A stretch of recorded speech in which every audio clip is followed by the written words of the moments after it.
안녕하십니까, 박사호입니다.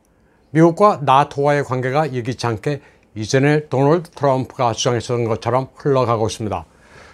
부시 때 국무장관인 제임스 베이커의 연구 보좌관을 역임하고 지금은 토니 블링컨의 특별 보좌관인 데렉 숄레가 폴리티코와 가진 인터뷰가 매우 흥미롭습니다.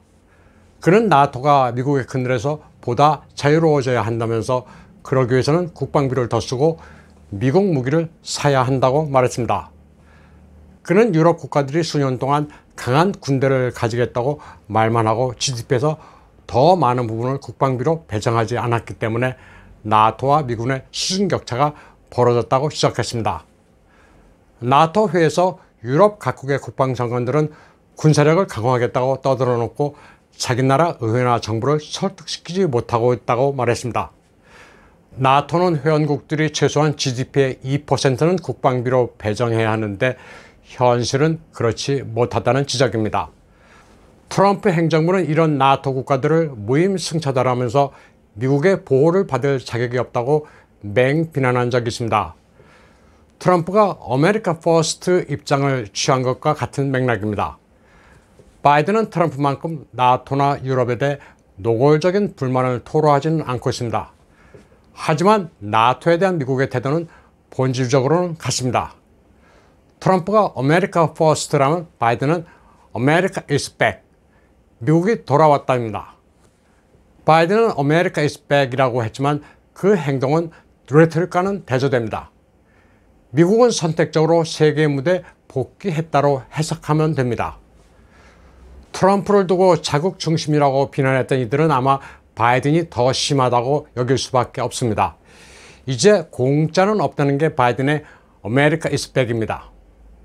그 대표적인 예가 영국, 호주와 함께 어커스 군사동맹 결성입니다. 어커스 태동과 함께 호주는 프랑스와 맺은 잠수함 도입 계약을 파기하고 미국의 핵 잠수함을 도입하겠다고 발표했습니다. 기습적인 호주의 발표에 프랑스는 분개했습니다. 바이든이 로마에서 열린 G20에 참가한 것도 이런 프랑스, 나아가 유럽을 달래기 위한 목적도 있습니다. 각자 도생에 지정하기 위해서 바이든의 America's back, 이런 레토릭은 미국의 돈으로 세계 정세에 관여한다는 게 아닙니다.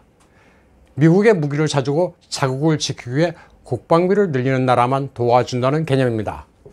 전 세계에서 호주가 그렇고 일본의 경우가 아주 두드러집니다.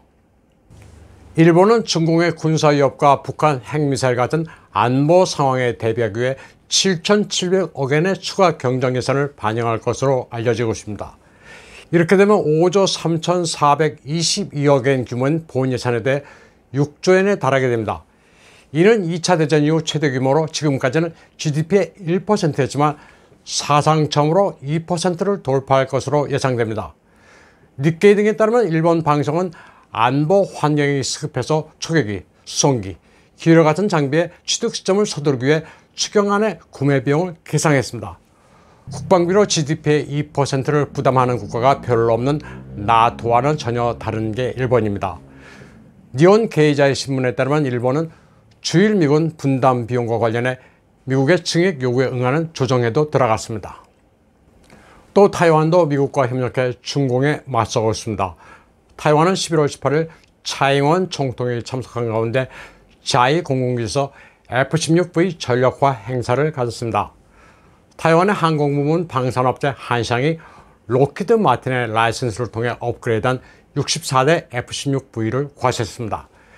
F-16V는 5세대 전투기 F-35만은 못하지만 4세대 전투기 가운데는 가장 진화된 기종입니다.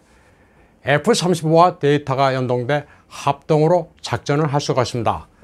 탐지 거리가 대폭 늘어난 에이서 레이더를 갖추고 슈퍼 사이드 와인더 공대공 미사일, 대함 하푼 미사일로 무장한 F-16V는 중공의 J-10보다는 훨씬 우월합니다.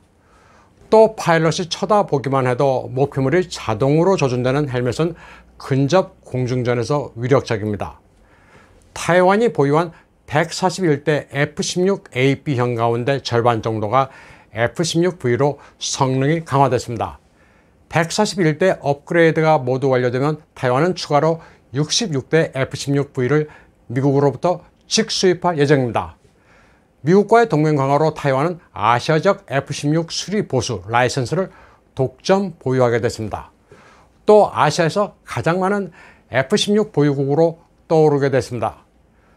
타이완의 공군 전력은 F-16과 프랑스의 미라지 2000, 그리고 국산 전투기 IDF 진고를 포함해 모두 400대 정도로 세계 15위입니다.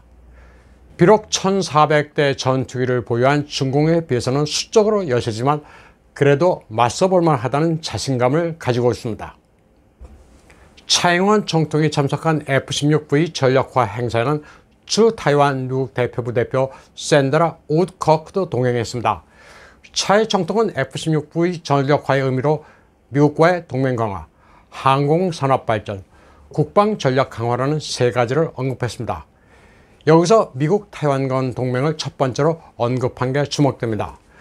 바이든의 레토릭 America is back의 큰 그림을 보면 더 이상 국방 무임 승차를 용납하지 않으면서 유럽에서 벗어나 아시아 태평양으로 향하고 있습니다. 다음 소식입니다. 독일이 노르드 스트림 2 승인 절차를 중단해 유럽의 천연가스 가격이 급등하고 있습니다. 노르드 스트림 2 운영사가 독일이 아닌 스위스에 있어 절차상 하자가 있다는 이유로 승인을 중단한 건데, 이로 인해 유럽은 더욱 추운 겨울을 나게 됐습니다. 노르드 스트림 2는 독일의 메르켈과 러시아의 푸틴이 주도했는데 예전에 트럼프는 이에 반대해왔습니다. 그런데 트럼프뿐만 아니라 지금 미국이나 서방 세계가 뒤늦게 똑같은 목소리를 내고 있습니다. 러시아가 천연가스를 무기화한다는 논리입니다. 보리스 영국 총리는 러시아산 천연가스를 더 많이 사용하거나 아니면 우크라이나를 지키고 동유럽의 평화와 안정을 찾는 것 사이에서 선택을 해야 한다고 말하기도 했습니다. 그런데 이게 사실상 대책이 없습니다. 당장 유럽이 대체 에너지원이 없는 데다 러시아로서도 아직 개통되지 않은 노르드 스트림 2 가동을 늦춘다고 해도 실질적인 타격이 없습니다. 유럽이 천연가스 대란을 이용해 러시아가 에너지를 무기화한다고 비난하자 러시아의 블라디미르 푸틴은 공급량을 더 늘려주겠다고 말한 바 있습니다. 푸틴으로서는 뭘 어쩌자는 거냐 하면서 어리둥절할 만한 일입니다. 푸틴은 유럽 말고도 러시아산 천연가스가 필요한 데는 많다고도 했습니다. 아시아, 라틴 아메리카에도 팔아야 한다고 했습니다. 이런 와중에 독일이 노르드 스트림 2 승인 절차를 중단함으로써 EU만 스텝이 꼬이게 됐습니다.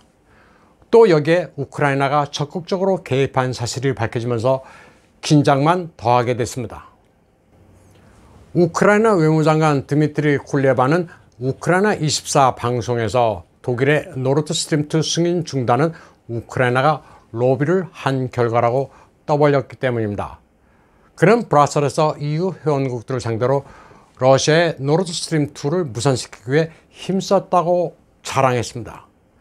우크라이나는 나토 회원국이 아니라 정책 결정 권한은 없지만 EU 의원들을 상대로 자국의 입장을 설명하고 설득 노력을 기울였다고 말했습니다. 노르드 스트림에 반대해온 유럽 국가는 독일, 러시아와 역사적으로 앙숙인 폴란드가 대표적입니다. 드미트리 쿨레바는 우크라이나 24 방송에서 노르드 스트림 2는 진작에 가동돼 러시아가 돈을 벌었어야 하는데 우크라이나의 외교 노력으로 이를 좌절시켰다고 말했습니다. 나토와 EU, 우크라이나 대 러시아, 벨라루시 간 극한 대립으로 치닫고 있는 동유럽 정세는 더욱 꼬여가고 있습니다. 오늘 방송은 여기까지 하겠습니다. 시청해주신 여러분 감사합니다.